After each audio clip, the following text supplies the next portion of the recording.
Hello everyone, welcome back to my channel. हमारे software engineering के lecture 2 में आज हम पढ़ने वाले हैं सॉफ्टवेयर एप्लीकेशंस के बारे में। हमने लेक्चर 1 में देखा था कि सॉफ्टवेयर क्या होता है, क्या उसकी डेफिनेशन है और सॉफ्टवेयर की कैरेक्टरिस्टिक्स क्या हैं। और जब हम एक सॉफ्टवेयर डेवलपमेंट कर रहे हैं और एक हार्डवेयर डेवलपमेंट कर रहे हैं तो उनके लाइफ साइकिल्स क्या होते हैं और वो कैसे एक दूसरे से डिफरेंट होते हैं। आज के लेक्चर में हम देखने वाले हैं सॉफ्टवेयर एप्लीकेशंस क्या होती हैं। तो सॉफ्टवेयर एप्लीकेशंस को समझने के लिए जो इसका कंप्यूटेशनल एरिया होता है सॉफ्टवेयर का, उसको हम डिवाइड कर सकते हैं 8 डोमेन्स में। वो क्या 8 डोमेन्स हैं, ये डोमेन्स आज हम वन बाय वन डिस्कस करेंगे। तो जितने भी ये 8 डोमेन्स हैं, ये किसके लिए यूज होते हैं, आपके सॉफ्टवेयर के अंदर यूज होते हैं ये domains to satisfy the various objectives.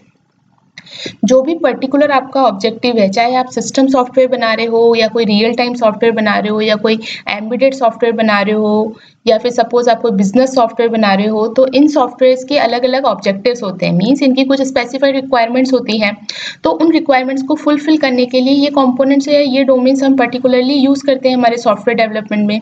तो वही चीज यहाँ पर है कि सॉफ्टवेयर जो एप्लीकेशंस हैं वो किस तरीके से अलग अलग होंगे according to the various objectives. तो इनके जो कंप्यूटेशनल एरिया है उसको हमने यहाँ डिवाइड किया है 8 डोमेन्स में, ठीक है। और ये सारे डोमेन्स जो होते हैं सॉफ्टवेयर में यूज होते हैं to satisfy the various objective. तो हम अगर फर्स्ट डोमेन की बात करें, फर्स्ट डोमेन है हमारा system software. Okay, one more thing I need to mention here. See आपको आप लोग कमेंट करें उससे पहले मैं बता दूं, आपको लग रहा होगा थोड़ा सा कि notes are not clearly visible, क्योंकि थोड़ा सा जो बैक का प्रिंट है वो इसमें आ रहा है। बट जब मैं आपको इनकी पीडीएफ शेयर करूंगी तो इतना इसमें दिक्कत नहीं आएगा। अभी आई थिंक वीडियो में हो रहा है but I think it is visible. मैंने ये पहले चेक किया था क्योंकि तो विजिबल तो है, और मैं आपके लिए हर एक एक लाइन को भी अच्छे से रीड कर देती हूँ ताकि कोई भी कंफ्यूजन ना हो। तो please cope up with this, okay, because to make the software notes again it very time consuming. That's why please cope up with this, please cooperate with this notes, and also I will explain all the things। और आपको notes तो मिल ही जाएंगे Telegram channel पे, तो उसकी दिक्कत होने नहीं वाली। तो आपको टाइम ज़्यादा इसमें वेस्ट होगा नहीं और आपको ये पढ़ने में भी ईजी होंगे। एंड आई होप मेरी राइटिंग तो फिर भी थोड़ी ठीक ठाक है ही। ओके, तो आई होप, मैं आशा करती हूँ कि आप लोग थोड़ा सा इस चीज़ के साथ मेरे लिए कोऑपरेट करेंगे। Thank you. ओके, स्टार्ट करते हैं। फर्स्ट है हमारा सिस्टम सॉफ्टवेयर। सिस्टम सॉफ्टवेयर कौन से प्रोग्राम्स होते हैं? They are the programs use to manage the other programs और provided the services to other program. जैसे कंपाइलर हो गया, ठीक है, आपका ऑपरेटिंग सिस्टम हो गया, ड्राइवर्स हो गए, एडिटर्स हो गए, ये सब क्या होते हैं? आपके सिस्टम सॉफ्टवेयर्स होते हैं। ये सिस्टम सॉफ्टवेयर्स क्यों कहलाते हैं? ये ऐसे टाइप के प्रोग्राम्स होते हैं जो कि यूज होते हैं दूसरे प्रोग्राम्स को मैनेज करने के लिए या दूसरे प्रोग्राम्स को सर्विसेज देने के लिए। जैसे कंपाइलर है तो हमारी प्रोग्रामिंग लैंग्वेज में हम कंपाइलर सॉफ्टवेयर यूज करते हैं। तो कंपाइलर सॉफ्टवेयर क्या हेल्प करता है आपको प्रोग्रामिंग लैंग्वेज में? टू कंपाइल योर कोड, ठीक है, to identify the errors and defects in your code. Okay, operating system हो गया, ड्राइवर्स हो गए, एडिटर्स हो गए। दूसरा जो आपका होता है डोमेन, वो होता है आपका real time software. Real time software जो होते हैं, ये सॉफ्टवेयर आपकी किस में यूज होते हैं? For the real time application. जैसे वेदर फॉरकास्टिंग करनी है, ठीक है, तो वेदर फॉरकास्टिंग का जो मॉनिटर कंट्रोल हो गया या उसका जो स्टेटस है वो बताने के लिए हम यूज करते हैं रियल टाइम सॉफ्टवेयर। तो this software is use to monitor, control and process the status of various real time events as they are occur to forecast the weather, suppose। okay, so weather forecasting is one of the example. या फिर आप ये समझ सकते हैं जो rocket लॉन्चिंग्स होती हैं, ठीक है ना, तो स्पेसशिप में जो भी रॉकेट्स लॉन्च होते हैं तो वो भी एक तरीके से रियल टाइम है। वहाँ पे आपका टाइमिंग कंस्ट्रेंट बहुत इंपॉर्टेंट होता है, ठीक है ना। तो उस केस में आपके कौन से सॉफ्टवेयर यूज होते हैं? रियल टाइम सॉफ्टवेयर, ठीक है। नेक्स्ट सॉफ्टवेयर है आपके एम्बेडेड सॉफ्टवेयर, ठीक है। आई थिंक एम्बेडेड सिस्टम भी कईयों ने पढ़ा होगा अपने बीटेक टाइम में। तो एम्बेडेड सॉफ्टवेयर उस सिस्टम का ही एक पार्ट होता है। ये सॉफ्टवेयर कहाँ पे प्लेस होते हैं? परमानेंट मेमोरी में प्लेस होते हैं फिजिकल कंपोनेंट की।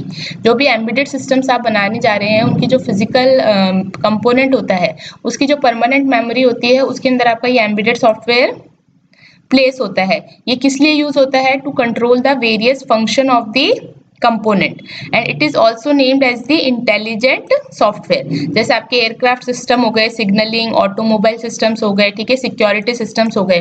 तो ये सब सिस्टम्स किस तरीके के होते हैं? आपके एम्बेडेड सिस्टम टाइप होते हैं। तो इनके जो फिजिकल कंपोनेंट की फिजिकल मेमोरी होती है, सॉरी परमानेंट मेमोरी होती है, उसके अंदर आपका ये एम्बेडेड सॉफ्टवेयर प्लेस्ड होता है। और इसका यूज क्या होता है? जो फंक्शंस हैं, जो भी फंक्शनैलिटीज है उनको कंट्रोल करना, ठीक है, एंड इसको और क्या कहा जाता है, इंटेलिजेंट सॉफ्टवेयर भी कहा जाता है। 3 डोमेन हमने पढ़ लिए। अब हम 4th डोमेन देखते हैं which is your business software. तो बिजनेस सॉफ्टवेयर क्या है, this business domain is the largest application area. Okay, obviously देखो बिजनेस सॉफ्टवेयर का मतलब है आपकी, अभी आप देखें तो जो भी मोस्टली बिजनेसेस हैं, चाहे कोई ऑनलाइन बिजनेस हो या कोई जो पेरोल सिस्टम्स हो, ठीक है, या फिर जैसे कोई अटेंडेंस मैनेजमेंट सिस्टम हो, फी मैनेजमेंट सिस्टम हो, सब जो ये सिस्टम्स हैं, ये सब सिस्टम्स किसके स्पेसिफिक है, बिजनेस के स्पेसिफिक है। तो इनके लिए जो सॉफ्टवेयर यूज किए जाते हैं वो आपके बिजनेस सॉफ्टवेयर होते हैं। और बिजनेस सॉफ्टवेयर जो है वो it is the largest application area. Your business domain is the largest application area. So this software is used to process the various business functions like your payroll system, account management system, your employee management system, file monitoring system. Okay, example कैसे ले सकते हो, जैसे MIS होता है, management information system, या फिर ERP जो होता है, एंटरप्राइज रिसोर्स प्लानिंग। तो ये किसके आपके एग्जाम्पल्स हो जाएंगे, बिजनेस सॉफ्टवेयर के। अब हमारा 5th जो डोमेन है वो है आपका इंजीनियरिंग एंड साइंटिफिक सॉफ्टवेयर। तो इंजीनियरिंग एंड साइंटिफिक सॉफ्टवेयर क्या होते हैं, these softwares are basically used to perform the high end mathematical computation like your MATLAB, your NS2, your CAD/CAM packages, okay, circuit analyzers, जो engineering related होते हैं, जहाँ पे आपकी मैथमेटिकल फंक्शनैलिटी बहुत ज्यादा होती है, कंप्यूटर इंस्टीट्यूशन बहुत ज्यादा होते हैं, वहाँ आपके किस तरीके के सॉफ्टवेयर यूज होते हैं, engineering and scientific software. Now 6th one is personal software. So personal software कौन से, जो कि जैसे सपोज आप पर्टिकुलर एक individual person as a work कर रहे हो, या जैसे स्टूडेंट्स हैं, ठीक है, उन स्टूडेंट्स को कुछ रिपोर्ट्स बनानी है, तो वो जैसे वर्ड प्रोसेसिंग सॉफ्टवेयर यूज कर रहे हैं, या फिर कोई गेम्स हैं उनको आप यूज कर रहे हो, तो वो एक तरीके से क्या हो गया, पर्सनल सॉफ्टवेयर हो गए, जो कि आपकी पर्सनल नीड्स को फुलफिल करते हैं। ठीक है, आपके ग्राफिक्स हो गए या मल्टीमीडिया हो गए, तो ये आपके आ जाते हैं पर्सनल सॉफ्टवेयर में। Now, next is your web software. So this software is used to run and control the various application which are executing on a internet. ठीक है, देखो इसमें ये पॉइंट ध्यान देने वाली बात है। वेब सॉफ्टवेयर कौन से होंगे, ये सॉफ्टवेयर कहाँ पे यूज होते हैं, to run and control the various application, जो कि कहाँ पे एग्जीक्यूट हो रही है, इंटरनेट पे। इंटरनेट पे एग्जीक्यूट होने वाली एप्लीकेशंस के को कंट्रोल करने के लिए, उनको रन करने के लिए जो सॉफ्टवेयर यूज होंगे वो होंगे आपके वेब सॉफ्टवेयर। इसमें एग्जांपल्स आप क्या ले सकते हो, CGI, कॉमन गेटवे इंटरफेस, या फिर HTML स्क्रिप्टिंग लैंग्वेज। यहाँ पे देखो जितने भी एप्लीकेशन डोमेन है, मैंने हर एक डोमेन का डिस्क्रिप्शन आपको डिटेल में समझाया है, प्लस मैंने हर एक के लिए एग्जांपल्स भी दिए हैं ताकि आपको कंफ्यूजन ना रहे। अब हमारा देखो नेक्स्ट क्या है, आर्टिफिशियल इंटेलिजेंस। हमने देखो कितने पढ़ लिए, 4th 5th 6th 7th, हाँ okay, this one is last, artificial intelligence software. Artificial intelligence software I think सबको ही पता होंगे, अभी बहुत ज्यादा रनिंग में है ये वाले सॉफ्टवेयर। ठीक है, इसके अंदर आपके क्या आ सकते हैं, देखो बेसिकली जो आर्टिफिशियल इंटेलिजेंस सॉफ्टवेयर होते हैं ना, ये बेसिकली क्या परफॉर्म करते हैं, सिंबॉलिक कंप्यूटेशंस परफॉर्म करते हैं rather than your numeric computation. जैसे आप न्यूरल नेटवर्क्स की बात कर लें, या फिर आप CNNs की बात कर लें, ठीक है, या फिर जो नेचुरल लैंग्वेज प्रोसेसिंग में रेकरेंट न्यूरल नेटवर्क्स होते हैं, तो उनके अंदर आप क्या यूज करते हो, आप सिंबल्स यूज करते हो, सिंबॉलिक कंप्यूटेशन, कि सबसे पहले कौन सी लेयर्स लगेंगी, कोई हिडन लेयर लगेगी तो कौन सी लगेगी, ठीक है, उनमें कंप्यूटेशन कैसे परफॉर्म होगा। तो यहाँ पे बेसिकली सिंबॉलिक कंप्यूटेशन पे ज्यादा ध्यान दिया जाता है, ठीक है, और उनके अंदर एब्स्ट्रैक्ट वे में आपकी न्यूमेरिकल कंप्यूटेशन जो होती है वो मेंशन होती है। तो इसके अंदर फंक्शनल प्रोग्रामिंग लैंग्वेजेस कौन सी यूज होती हैं, लाइक लिस्प हो गई, Prolog, Haskell, your ML, okay, these are used to perform the symbolic computation and different applications of the AI is machine learning, जैसे रोबोट डिजाइन हो गई, नॉलेज रिप्रेजेंटेशन हो गया, और आर्टिफिशियल न्यूरल नेटवर्क डिजाइन हो गई, डिजिटल सिग्नल प्रोसेसिंग एटसेट्रा। देखो इसमें तो मुझे लगता नहीं ज्यादा डिटेल में बताने की भी जरूरत है, क्योंकि अभी AI तो इतना ज्यादा पॉपुलर है कि आई थिंक हर बच्चे को पता है कि what is AI, what softwares are used and what are the is application area, okay? तो ये सब एप्लीकेशन एरियाज हैं हमारे सॉफ्टवेयर के, एप्लीकेशन डोमेन बोल लें इनको, ठीक है। अब देखो आप देखें तो हर एक जो डोमेन है वो एक कुछ स्पेसिफिक पर्पस के लिए बना है, तो उस हिसाब से हमें कुछ प्रोसीजरल या कुछ एक set of systematic approach follow करनी होती है, ठीक है ना।